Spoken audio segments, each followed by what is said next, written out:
I learned the hard way that in my family my silence was never seen as strength, only proof that I didn't matter. The night my sister laughed at me in front of her fiancé, calling me the safest person she knew, something inside me cracked in a way I couldn't tape back together. She had no idea what my silence had buried, no idea what it had saved, no idea who I really was. But he did. And the moment his eyes landed on the small pin I never meant to wear in public, the colour drained from his face. Like he was staring at a ghost he once owed his life to. My name is Ariana Foster, and that was the night my family discovered the one truth they were never meant to know. Returning to Colorado Springs felt less like coming home, and more like stepping back into a role I'd never agreed to play. The cold mountain air sharpened every thought as I climbed out of the rental car, bracing myself for the familiar pressure I always felt here. I had come for Lily's engagement dinner, though the truth was I'd spent years preparing myself for the ways that night could go wrong. The front door swung open before I even reached the steps. Laughter spilled out first, warm but selective, bouncing off the timber walls of my mother's house. Lily appeared in the doorway, practically glowing. Yet, the brief hug she gave me barely registered compared to the way she lit up when her fiancé stepped up behind her. Bryce Carter was the kind of man people naturally gravitated toward, and my family had built an entire narrative around him. Before I even arrived, inside conversations swirled around me without ever touching me. My mother fussed over flower arrangements and appetizers, eager to impress the Carters. Everyone else moved with an ease that made me feel like I'd shown up to a gathering where the cast list had already been finalized. I stayed near the edge of the room, letting the noise settle. That's when Bryce's gaze found me again, steady, assessing, caught on the small grey pin at my collar. It was a second, but something shifted in his expression, something that made my stomach tighten. I hadn't planned on drawing attention, but in that moment I realized attention had already found me, and none of them were ready for what came next. The engagement dinner played out like a perfectly choreographed performance, with Lily positioned center stage exactly where she believed she belonged. Every guest rotated around her orbit, offering compliments she absorbed like oxygen. The Carters were especially eager, recounting Bryce's accomplishments with the kind of proud enthusiasm usually reserved for military ceremonies. Stories of desert storms, midnight medevacs, and carrying injured men across open ground flowed easily, each one landing like a metal pinned onto Lily's evening. My mother leaned in, eyes shining, as if each heroic detail validated something in her. She had always measured worth through proximity to achievement, and tonight she was practically vibrating with borrowed pride. Meanwhile, I filled the silent space Lily preferred me in, subtle enough to ignore, present enough to contrast with her glow. She made sure of it. When conversation drifted too close to me, she redirected it with effortless cruelty, a smile sweet enough to mask the intent behind it. Ariana works in an office, safe, simple, stable. She never has to deal with anything dangerous. Her voice was light, teasing, but her gaze flicked to Bryce with the precision of someone baiting an audience waiting for him to confirm her narrative. I felt the weight of her performance more than the words themselves. It was the same role she'd cast me in for years. The quiet one, the harmless one, the one who didn't risk or sacrifice anything worth applauding. I smiled because silence had become the safest armor I owned. No one at that table understood that silence wasn't weakness. It was a promise, a boundary I had never been allowed to break. But Bryce didn't follow the script Lily wanted from him. His laugh faltered, fading as his attention drifted toward me again, more specifically toward the small grey pin resting against my collar, a detail most people dismissed without a second glance. This time his gaze didn't skim past it. It stopped. It held. His expression tightened, shifting from casual interest to something sharper, as though he had just recognized a symbol he'd only ever seen buried inside classified briefings. His eyes lifted to mine with a question neither of us could voice. I turned away before he could ask it, not because I felt threatened, but because I knew exactly how fragile that moment was. The wrong spark in the wrong room, and everything I had spent years containing would ignite, and tonight was not the night for the truth to unravel. Hours later, voices still echoed through the house, but I slipped outside onto the porch, where the cold settled over me like a steady hand. The mountains stretched across the horizon, black silhouettes against a deeper sky, quiet, imposing, honest.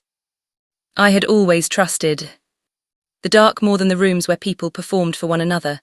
Out there, memory had space to breathe. I saw the skiff as clearly as if I'd stepped back inside it. The blue glow of monitors, the chilled air humming around banks of encrypted hardware, the steady pulse of thermal imaging sweeping across a valley halfway around the world. I remembered the shift in the data, a faint, unnatural pattern hidden beneath a curtain of interference. Most would have missed it, but instincts sharpened. By repetition, loss, and countless near misses pushed me upright in my chair. Havoc 2 was flying toward it. The radio buzzed with casual updates until my voice cut through, restrained but undeniable. Redirect now. 4 seconds later, the trap lit up on the map. Heat signatures blooming like a warning flare exactly where they would have passed. 4 seconds. That was all that separated survival from disaster. I never learned their names, I never expected thanks. The work existed in shadows, and shadows were never meant to speak, but tonight inside that brightly lit house something had shifted. When Bryce laughed politely earlier, I'd noticed the insignia stitched above his pocket. A designation I'd seen before, one linked to that operation, linked to that team, linked to that night. Recognition washed over me slowly. Then all at once, the pin on my collar, once a private reminder of what I'd carried, had become something far more dangerous. I had saved him, and he was beginning to understand exactly who I was. The Carter. Dinner the next evening felt like an unveiling rather than a family meal. Their mountain house glowed under warm lights, every walnut surface polished to reflect just how much they valued appearances. I was placed at the far end of the table, out of the conversational spotlight, but close enough to witness the spectacle. Lily was radiant beside Bryce, gidding him into every heroic story as if she were curating his legend. Bryce once saved a recon team. They almost didn't make it out, but he got them home. She said it loudly, glancing at me as though waiting for me to shrink. I took a sip of wine instead. To Lily, every story needed a hierarchy, and she was determined to put me at the bottom of it. But the first fracture appeared when Bryce didn't respond with the expected bravado. And that one. His polite smile held, but his eyes drifted toward me again, lingering too long for simple courtesy. It wasn't curiosity. It was the slow click of recognition. My mother urged him on, adding that I could never truly grasp how demanding his work was. Bryce's expression flickered, and neither too came quietly. He set his knife down with a precision that carried tension, not annoyance. A tiny sound of metal on porcelain, yet unmistakably the reflex of someone reacting to an unseen fault line. Then his father turned to me, asking if I handled paperwork or document sorting. Before I could answer, Lily swooped in, dismissing any possibility that my job could hold weight. She emphasized how shielded I was from real danger, smiling as if the words tasted sweet. Bryce's gaze cut toward her, a brief look of restraint. Nut that 3, and then returned to me with a question lodged behind it. I answered simply that I worked in analysis, offering nothing else, but the twist was already in motion. As the room buzzed with conversation, I felt Bryce studying me not as an acquaintance, but as someone he was trying to place on a battlefield he had survived, and that was when I knew the conflict had begun to surface. The tension between us thickened until it became impossible to ignore. Bryce adjusted his collar, then launched into a story that sounded casual to everyone else. Back at Corbett Pass, we lost our navigation in a windshower. Good thing remote support fixed it before we hit the ridge. To them, it was a harmless anecdote, but not that 4 hit instantly. Corbett Pass wasn't dinner conversation. It was a classified operation, one I had supported from behind a wall of encrypted monitors. And the way he said remote support wasn't casual. It was a challenge. His eyes locked onto mine. Waiting, I placed my glass down and replied calmly, giving him the exact answer. Only someone with higher clearance would know. If low winds erased the markers, thermal override kept enough illumination for the airframe to avoid collision. The table remained blissfully unaware, but Bryce froze. The wine in his hand shook. His breath stuttered. I had just revealed knowledge above his rank, something he could not ignore. In that silent exchange, Bryce understood I wasn't who Lily claimed I was. He understood he had once followed a voice he never saw, a voice now sitting across from him at his own family's dinner table. And the real story between us had finally begun. Dinner split itself into 2 realities. The cheerful facade the Carters performed effortlessly, and the razor-thin silence stretching between Bryce and me. I could feel him watching, studying every movement as if trying to pull my face from the haze of a night he barely survived. Lily misread everything. Of course, she always did. She tossed her hair back and laughed loudly. Ariana works in an office.